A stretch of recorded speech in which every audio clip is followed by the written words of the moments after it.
James is easy. He's a Glut, I'm a McConnohie. McConaughey. I do this every year. McConaughey. Or as they say in Japan, I am Groot. Never mind. Okay. I am Glut. Fantastic voice actor, fantastic writer, many things. You did a dinosaur encyclopedia, or is it dictionary? Is what? You did a dinosaur book. This is Dinosaur Don. Yeah, I've read a lot of dinosaur books. He was telling me yesterday that he's got a friend who's a paleontologist at the Smithsonian. Yeah, he's coming tomorrow. Awesome. And he knows Melody What are from the many, odds? many years ago. It's a small world. Who dat?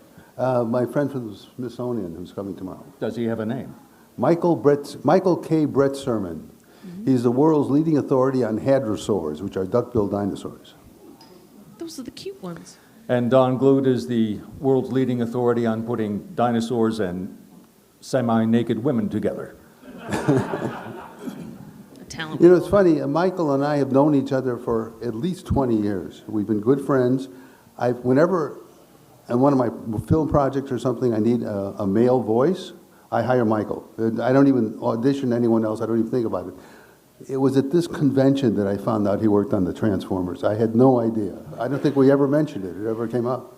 Well, you know, we got to keep some secrets. Yeah, and most recently, I did a movie called Tales of Frankenstein, and Michael did the opening narration, the closing narration, and narrated the trailer and the sizzle reel. So we're still working together.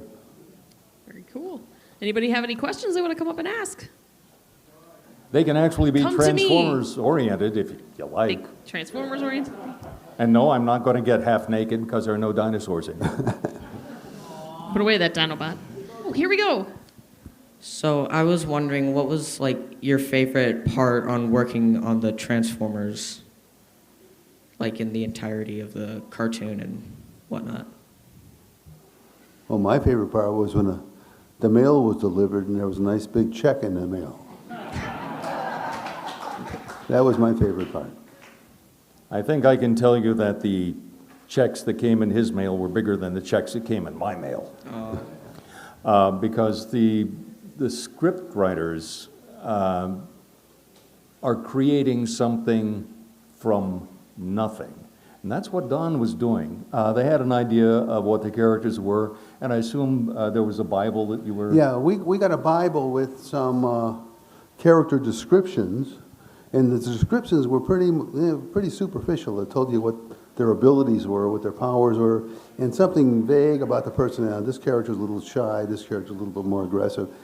And the story editors at that time, who were coming off of other Saturday morning shows, and when I got hired, I got a call from Bryce Malick, and who I knew from Hanna-Barbera, and he said, we don't really know what this show's about. We've never done anything like this before. And my fanish leanings included things like the Japanese monster movies, the Godzilla films and the Rodan films, and the giant robot and Ultraman television show. So that's what I had in my mind.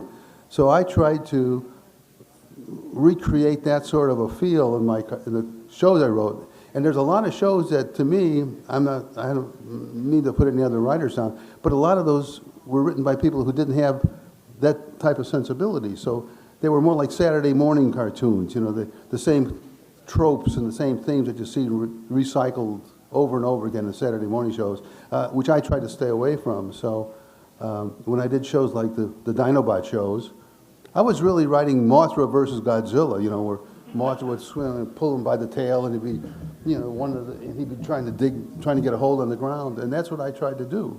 The animation was pretty mediocre, I thought, so it didn't really come off the way I had envisioned it, but the thought was there. It was Japanese movies and television shows. And in my case, it was standing next to some personal gods. Because when I was a kid growing up, I watched the Hanna-Barbera cartoons, and I was hearing Peter Cohen and Frank Welker and John Stevenson and all those guys. So when I got the audition for the thing and got cast, and I'm in there in the same room, in front of the same microphone, standing right next to people that I was worshiping. And inside I'm going, it's Peter Cullen. But outside, yes, well, I'm tracked and I'm perfectly calm and in control. That's hydraulic fluid. Sounds pretty good. And that was my absolute favorite moment, was arriving in the studio and seeing these people who to me were my childhood. And I know it's hard to believe I had one. Then again, later on, it was Cosmos who got treated like a god, and that made me feel good too. Yeah. Thank you. You're welcome.